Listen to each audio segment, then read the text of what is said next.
第236章谈话。几卷地图在即将达到海波东身体之时，却是被一股骤然涌现的寒气冻成了冰寒的冰块，旋即无力地掉落在了老人身旁。望着那骤然化为结冰的几卷地图，红裙女子美眸微微放光，这是她又一次看见老人展露出其峥嵘的实力。这不知死活的家伙竟然敢对冰大师如此无礼，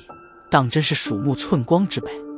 目光略微泛着许些戏谑地盯着萧炎，显然红裙女子并不认为老人会轻易放过这个敢冒犯她的莽撞家伙。